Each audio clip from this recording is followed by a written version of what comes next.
शिव शक्ति नमः। भगवान शिव देवी शक्ति आपके जीवन में सदैव सुख बनाकर रखे, यही मेरी प्रार्थना है। आइए शुरू करते हैं शिव पुराण की उमा संहिता की इस कथा को और जानने का प्रयास करते हैं कि ऋषि मुनि हमें इन कथाओं के माध्यम से क्या संदेश देना चाहते हैं। आज का टॉपिक है देवी उमा के शरीर से सरस्वती का आविर्भाव। उनके रूप की प्रशंसा सुनकर शंभु का उनके पास दूत भेजना, दूत के निराश लौटने पर शंभु का क्रमशः धूम्रलोचन, चंडमुंड तथा रक्त बीज को भेजना और देवी के द्वारा उन सब का मारा जाना। ऋषि कहते हैं, पूर्व काल में शुंभ और निशुंभ नाम के दो प्रतापी दैत्य थे जो आपस में भाई भाई थे। उन दोनों ने चराचर प्राणियों सहित समस्त त्रिलोकी के राज्य पर बलपूर्वक आक्रमण किया। उनसे पीड़ित हुए देवताओं ने हिमालय पर्वत की शरण ली और संपूर्ण अभिष्टों को देने वाली सर्वभूतन जननी देवी उमा का सत्वन किया। देवता बोले, महेश्वरी दुर्गे आपकी जय हो। अपने भक्तजनों का प्रिय करने वाली देवी आपकी जय हो। आप तीनों लोकों की रक्षा करने वाली शिवा है। आपको बारंबार नमस्कार। आप ही मोक्ष प्रदान करने वाली परा अंबा है। आपको बारंबार नमस्कार। आप समस्त संसार की उत्पत्ति, स्थिति और संहार करने वाली हैं। आपको नमस्कार है। कालिका और तारा रूप धारण करने वाली देवी आपको नमस्कार है। छिन्नमस्ता आप ही का ही स्वरूप है। आप ही श्री विद्या है। आपको नमस्कार है। भुवनेश्वरी आपको नमस्कार है। भैरव रूपणी आपको नमस्कार है। आप ही बगलामुखी, आप ही धुमावती हैं। आपको बारंबार नमस्कार है। आप ही त्रिपुर सुंदरी और मातंगी हैं। आपको बारंबार नमस्कार है। अजिता, विजया, जया, मंगला और विलासिनी, ये सभी आपके ही विभिन्न रूपों की संज्ञाएं हैं। इन सभी रूपों में आपको नमस्कार है। दोगधरी माता अथवा कामधेनु के रूप में आपको नमस्कार है। घोर आकार धारण करने वाली आपको नमस्कार है। अपराजिता रूप में आपको प्रणाम है। नित्य महाविद्या के रूप में आपको बारंबार नमस्कार है। आप ही शरणागतों का पालन करने वाली रुद्राणी है। आपको बारंबार नमस्कार है। वेदांत के द्वारा आपके ही स्वरूप का बोध होता है। आपको नमस्कार है। आप परमात्मा है। आपको मेरा प्रणाम है। अनंत कोटि ब्रह्मांडों का संचालन करने वाली आप जगदम्बा को बारंबार नमस्कार है।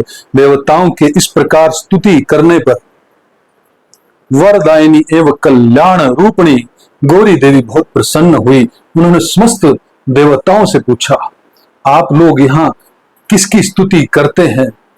तब उन्हीं गौरी के शरीर से एक कुमारी प्रकट हुई। वह सब देवताओं के देखते देखते शिव शक्ति से आदर पूर्वक बोली, मां, ये समस्त स्वर्गवासी देवता निशुंभ और शुंभ नामक प्रबल दैत्यों से अत्यंत पीड़ित हो अपनी रक्षा के लिए मेरी स्तुति करते हैं। पार्वती के शरीर को कोश से वह कुमारी निकली थी, इसलिए कौशिकी नाम से प्रसिद्ध हुई। कौशिकी ही साक्षात शंभु सुर का नाश, शुंभासुर का नाश करने वाली सरस्वती है। उन्हीं को उग्र तारा और महो प्रतारा भी कहा गया है। माता के शरीर से स्वतः प्रकट होने के कारण वे इस भूतल पर मतंगी भी कहलाती। उन्होंने समस्त देवताओं से कहा, तुम लोग निर्भय रहो, मैं स्वतंत्र हूं, अतः किसी का सहारा लिए बिना ही तुम्हारा कार्य सिद्ध कर दूंगी। ऐसा कहने पर वे देवी तत्काल वहां अदृश्य हो गई। एक दिन शंभु शुंभ और निशुंभ के सेवक चंड और मुंड ने देवी को देखा। उनका मनोहर रूप नेत्रों को सुख प्रदान करने वाला था। उसे देखते ही वे मोहित हो सुध बुद्ध खोकर पृथ्वी पर गिर पड़े। फिर होश में आने पर वे अपने राजा के पास गए और आरंभ से ही सारा वृतांत बताकर बोले, महाराज, हम दोनों ने एक अपूर्व सुंदरी नारी को देखा है, जो हिमाचल के रमणीय शिखर पर रहती है और सिंह पर सवारी करती है। चंडमुंड की यह बात सुनकर महान असुर शुंभ ने देवी के पास सुग्रीव नामक अपना दूत भेजा और कहा, दूत, हिमालय पर कोई अपूर्व सुंदरी रहती है, तुम वहां जाओ और उससे मेरा संदेश कहकर उसे यत्न पूर्वक यहां ले आओ। यह आज्ञा पाकर दानव शिरोमणि सुग्रीव हिमालय पर गया और जगदम्बा महेश्वरी से इस प्रकार बोला। दूत ने कहा, देवी, दैत्य शुंभासुर अपने महान बल और विक्रम के लिए तीनों लोकों में विख्यात है। उसका छोटा भाई निशुंभ भी वैसा ही है। शुंभ ने मुझे तुम्हारे पास दूत बनाकर भेजा है, इसलिए मैं यहाँ आया हूँ। सुरेश्वरी, उसने जो संदेश दिया है उसे इस समय सुनो। मैंने सम्रांगण में इंद्र आदि देवताओं को जीतकर उनके समस्त रत्नों का अपहरण कर लिया।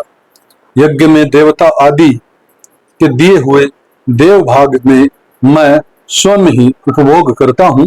मैं मानता हूं कि तुम स्त्रियों में रत्न हो, सब रत्नों के ऊपर स्थित हो, इसलिए तुम काम जनित रस के साथ मुझको और मेरे भाई को अंगीकार करो। दूत के मुंह से शुंभ का यह संदेश सुनकर भूतनाथ भगवान शिव की प्राण वल्लभा महामाया ने इस प्रकार कहा। देवी बोली, दूत, तुम सच कहते हो, तुम्हारे कथन में थोड़ा सा भी असत्य नहीं है, परंतु मैंने पहले से ही एक प्रतिज्ञा कर ली है, उसे सुनो। जो मेरा घमंड चूर कर दे, जो मुझे युद्ध में जीत ले, उसी को मैं पति बना सकती हूँ, दूसरे को नहीं।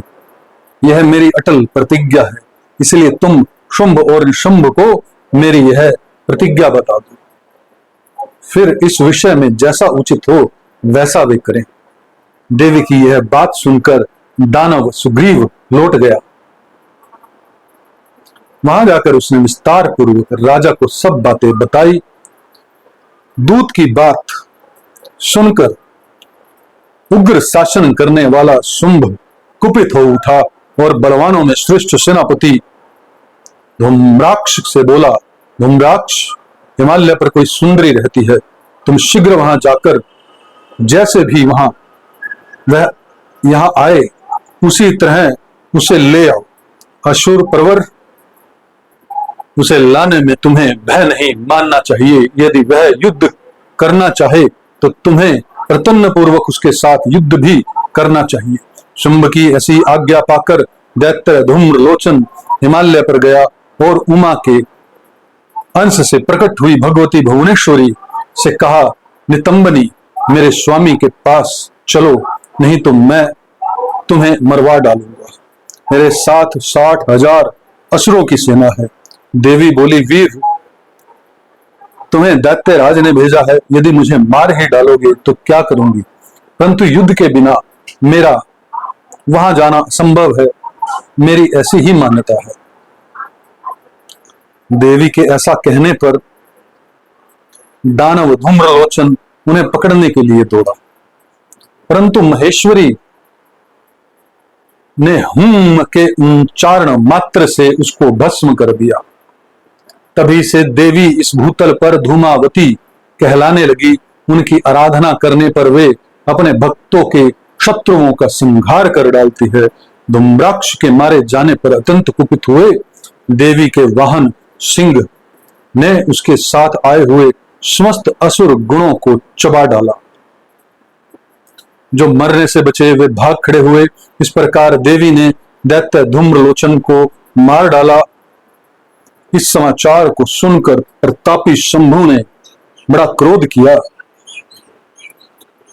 वह अपने दोनों होठों को दांतों से दबा कर रह गया। उसने क्रमशः चंडमुंड और रक्तबीज नामक असुरों को भेजा। आज्ञा पाकर ये दैत्य उस स्थान पर गए जहां देवी विराजमान थी।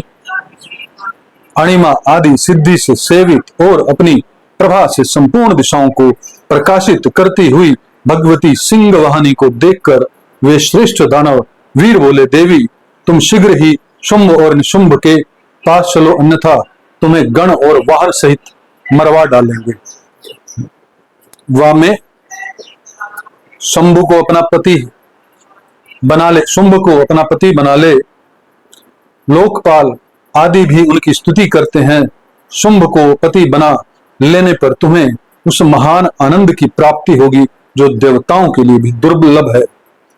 उनकी ऐसी बात सुनकर परमेश्वरी अम्बा मुस्कुराकर सरस मधुर वाणी में बोली। देवी ने कहा, अद्वितीय महेश्वर परब्रह्मा परमात्मा सर्वत्र विराजमान है, जो सदा शिव कहलाते हैं। वेद भी उनके तत्व को नहीं जानते, फिर विष्णु आदि की तो बात ही क्या। उन्हीं सदा शिव की मैं सूक्ष्म प्रकृति हूं, फिर दूसरे को पति कैसे बना सकती हूं। सिंहनी कितनी ही कामातुर क्यों न हो जाए, सिंहनी कितनी ही कामातुर क्यों न हो जाए, यह गिदड़ को कभी अपना पति नहीं बनाएगी। हथनी गधे को और बागिन खरगोश को नहीं वरेगी। दैत्यों, तुम सब लोग झूठ बोलते हो, क्योंकि काल रूपी सर्प के फंदे में फंसे हुए हो। तुम या तो पताल को लौट जाओ, या शक्ति हो तो युद्ध करो। देवी का यह क्रोध पैदा करने वाला वचन सुनकर वह दैत्य बोले, हम लोग अपने मन में तुम्हें अबला समझकर मार नहीं रहे थे, परंतु यदि तुम मन में युद्ध की ही इच्छा है तो सिंह पर सुस्थिर होकर बैठ जाओ, युद्ध के लिए आगे बढ़ो। इस तरह वाद विवाद करते हुए उनमें कलह बढ़ गया और सम्रांगण में दोनों दलों पर तीखे बाणों की वर्षा होने लगी। इस तरह उनके साथ लीला पूर्वक युद्ध करके परमेश्वरी ने चंड मुंड सहित महान असुर रक्त बीज को मार डाला। वे देव वैरी असुर द्वेष बुद्धि करके आए थे, तो भी अंत में उन्हें उस उत्तम लोक की प्राप्ति हुई जिसमें देवी के भक्त जाते हैं।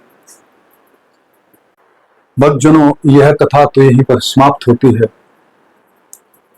मुझे पूर्ण विश्वास है कि आपको इस कथा से कुछ ना कुछ सीखने को मिलेगा। शिव शिवा आप पर सदैव अपनी कृपा बनाए रखे, यही मेरी प्रार्थना है। इस वीडियो को सुनने के लिए आपका बहुत बहुत आभार, बहुत बहुत आभार, बहुत बहुत आभार।